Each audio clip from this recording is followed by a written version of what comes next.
Hello! If this is your first time, my name is Ella. Welcome back to another installment of Ella Actually Teaches English. It's been a while since I've done a video like this, just chronicling what I've used, what methods I've used, and what methods I've tweaked, and what methods I don't really like that haven't worked out the best for me. I want to just shed light on my journey because it's been almost a decade. Well, actually a little more than a decade since I've started learning English. Hello. If you're wondering why the thumbnail looks different than the video, it is because this is not a new video. I'm actually recalibrating my channel. It's not reposting if the new subscribers haven't seen my old content, and I'm using this opportunity to take a sabbatical of sorts while I work on something really exciting that's to come by the end of this year, I promise. Also, I'd be remiss if I didn't mention my latest ebook, which is a complete guide on how to learn English or any other language on your own. It includes a detailed study plan with all the tools and resources that you need. I've also addressed some of the common misconceptions and questions. Reading the book will help you understand, ooh, this is what I did wrong before, this is what I should do. No matter what stage you're in terms of your learning journey, this book is going to help you out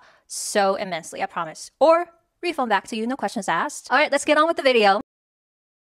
Number one is I watch TVs and movies with subtitles, because watching TV without English subtitles is like eating food without the nutrients. You're still getting something, but you're not getting to the core essence of watching TV. For the first 6 months, treat every single audio material or video material as you would a written material. So treat every TV episode as an article or a book, right? Actually print out their screenplay, if you will. For TV shows like Friends and Modern Families, you can actually find scripts of just their dialogues, and you can read them ahead of time. That way, even if you want to go into it blindly, you have a better idea of like what words are being spoken. Basically, tip 2 is in service of tip 1. Sure, you're watching stuff with subtitles, but it's no use if you're watching, say, something that is out of your vocab range, right? So when I started, I was watching stuff within the very common 3,000 words that native speakers use on a daily basis, words that are common in spoken English and written English. And so anything that's beyond that range, say documentaries or fictions, if it were reading materials, they're no use to me because I'm still struggling with the most common range of vocab. And this is where it can get kind of confusing because knowing a word, knowing the Chinese translation of a word is different from mastering a word. Words like go, get, hang, that supposedly are very easy, but these words are the most tricky because they have so many different definitions, so many different ways to use it. Like certain words like go have like 50 different phrasal verbs, and then sometimes one phrasal verb can have 10 different meanings. For instance, go off has like 4 or 5 different meanings. Actually, I have to double check, but don't quote me on that. My point being, just because you know go to school, go shopping, doesn't actually know you've mastered the word go. Like building a house, laying down all the bricks, you might have all these bricks. Your house might look very tall, but a lot of the bricks that you have might be hollow and very flimsy because your foundation is not strong. You have to really dig deep into the words that are supposedly easy, especially verbs, adjectives, adverbs, those kind of stuff. Okay, tip number 3 is use a monolingual dictionary. This is particularly important for abstract words that I mentioned, words that you can't touch, feel, or easily translate into your native language. So I could translate light into Chinese, right? Light means 灯光. I can even put a picture underneath the word light, so it's easily translatable. Those are concrete, real-life words. They're so much easier. They don't necessarily require monolingual dictionaries, but words like go, go off, go away, go on, get, hang. I still remember the first time I was learning the word hang. It didn't make sense to me because in school, in like English textbooks, you get a vocab list. It's very straightforward. Hang means 悬挂, right? In colloquial English, there's so many ways that you can use the word hang. Without a monolingual dictionary, it doesn't really matter how much you've read, how much time you spend on English. It could still feel like there's a gap between what you want to say and what actually comes out of your mouth because you've never actually learned how to use the word properly, specifically abstract words. And some like English Chinese dictionaries help, but most of the time people just use like Google Translate or Youdao Translate in times of need, like when you're just trying to get through a document and sign a document and send it away. Sure, a translation app is better than a no app. But when you're learning English, when you're trying to replicate how a sentence is formed, you can't just rely on a 翻译软件, right? You need to use a very comprehensive dictionary because eventually you're going to have to think abstract thoughts. You're going to have to think in English because that's the only way that you can form a sentence fast and form a sentence accurately, I might add, as opposed to if you learned every single word in Chinese, of course, you're going to think in Chinese. Tip number 4 is to write down or look up what you've heard and read immediately. This comes in handy even for me now. Yesterday, I went out with a friend and she said something along the lines of stuck the landing. This friend of mine, she uses a lot of idiom slang that you don't necessarily learn from textbooks. And even certain native speakers don't use idioms all that much. But this one friend of mine uses them a lot. And every time she uses one, I'm just like, yes, another one. But it will slip my mind if I don't slow it down, repeat it to myself in my head, or write it down, or look it up. Sometimes you have to look it up because it's so abstract. But most of the time you can tell by the context if you actually live in that environment. But yeah, speed and reaction matters, particularly when it comes to learning a word in a context. That's the easiest way to learn a new expression or a new word.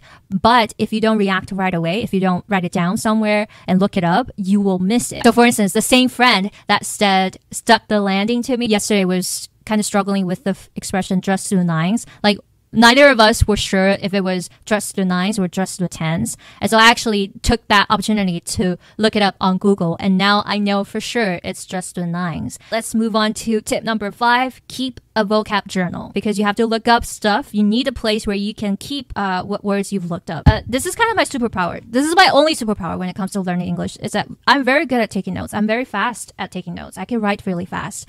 I've taken so many vocab notes that my handwriting, my penmanship has gotten better. These are empty because I just got lazy, but I have digital notes also on my computer. The reason I say that it's my only superpower is that at some point, learning English or any foreign language is just about numbers. It's just about how many words you interact with, how many words you pay attention to, how many words that you know with certainty how to use. And some people can repeat the word to themselves and keep everything inside in their mind palace. I like to write everything out. Okay, I write things down even when I'm trying to process my emotions because I can physically see what's going on here. Another, I guess, advantage when it comes to writing down notes is that when you write, you can see how the sentence is formed. And so even when you're copying a sentence from a dictionary or from a book, it's like you're writing that sentence because you have to think about how it's formed.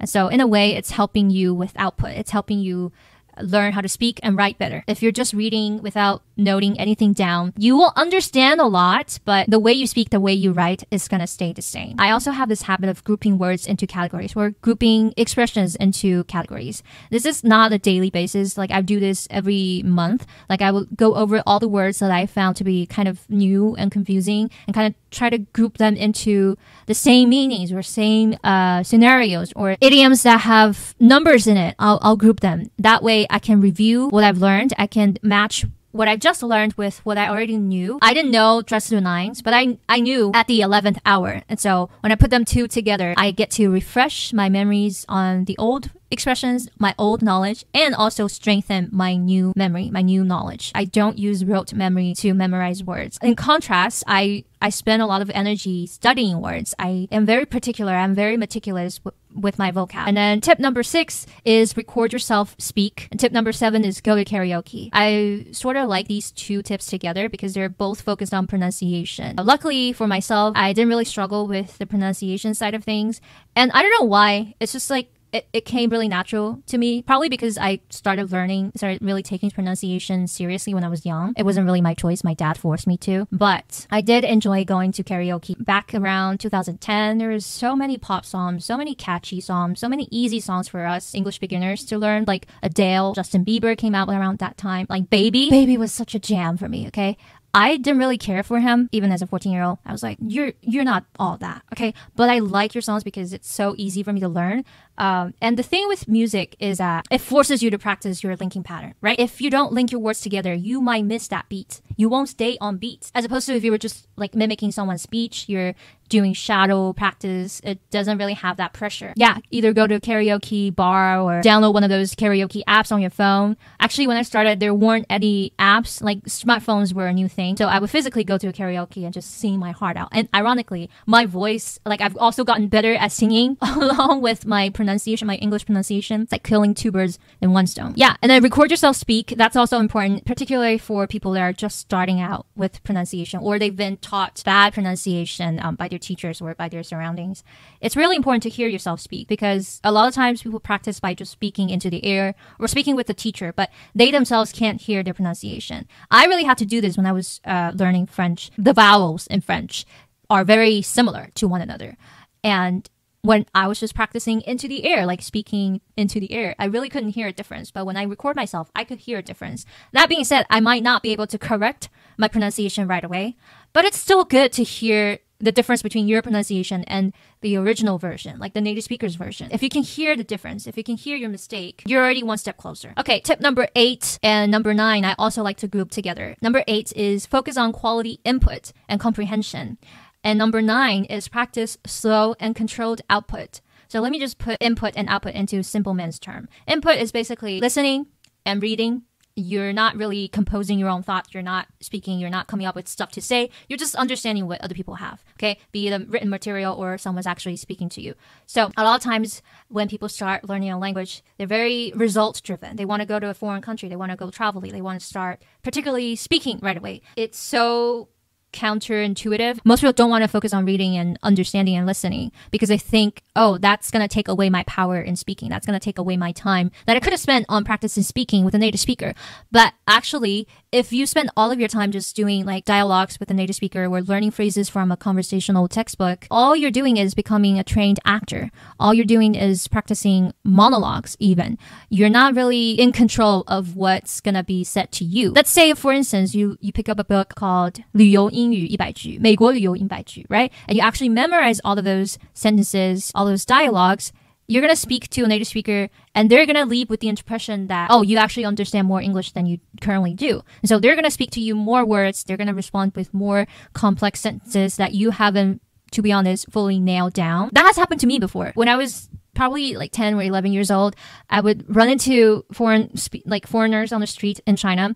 And I was very naive, very enthusiastic to speak to native speakers. So I would just be like, hi, how are you? Where are you from? And they'll just come at me with more English that I could not understand. And so likewise, a lot of people have that starter pack. They know how to open a conversation, but because they haven't nailed down their input skills, they haven't read enough, they haven't known enough words and known them enough, it doesn't really matter how they can speak, how much they can speak, because comprehension is still your weakest point. And so rather than diving headfirst into, oh, I want to speak right away, I want to practice dialogues right away, why not just focus on input, commit to learning input, commit to understanding other people first, and then gradually practice slow and controlled output. Let me break it down, okay? Basically, you don't want to speak right away. You don't want to converse right away, because to talk to people, it's a two-way street, right? Not only are you speaking, but this other person is also speaking to you. And so you're doing two things at once. You're composing thoughts. At the same time, you're also comprehending, you're decoding what they're saying to you. And that's too much going on. There's too much going on for beginners. So you just focus on one thing, okay? Output. Just output, and slow and controlled. So what does slow and controlled output mean? Writing, okay? When you write, you can think about how a sentence is formed. You can correct your mistakes. You can look at what you've written so far. You can think about this word and then change it up and then look up this word, see if it's actually correct. Or you can do a video recording. You could do an audio recording. You can basically create this dialogue with yourself, or a monologue, like I'm doing right now. And when you have a recording or a record of things, there's room for improvement, as opposed to you're just talking to the air or talking to a native speaker. Most of the time, they don't feel the need to correct you because, I don't know, they feel rude to do that, especially if they're not an English teacher. But you can do that to yourself. You can be a lot more brutal and honest with yourself, with the tools, with the resources that you have online, be it a dictionary or a teacher like me or a reference book, yada, yada, yada. Focus on input and then gradually evolve into output. And then number 10 is learn etymology. This one I left until the last tip because remember how in tip 2, we're focusing on range, focus on the first 3,000 words first. So in that range, there aren't that many words that require you to learn etymology because they're usually pretty short. They don't really have roots or prefixes.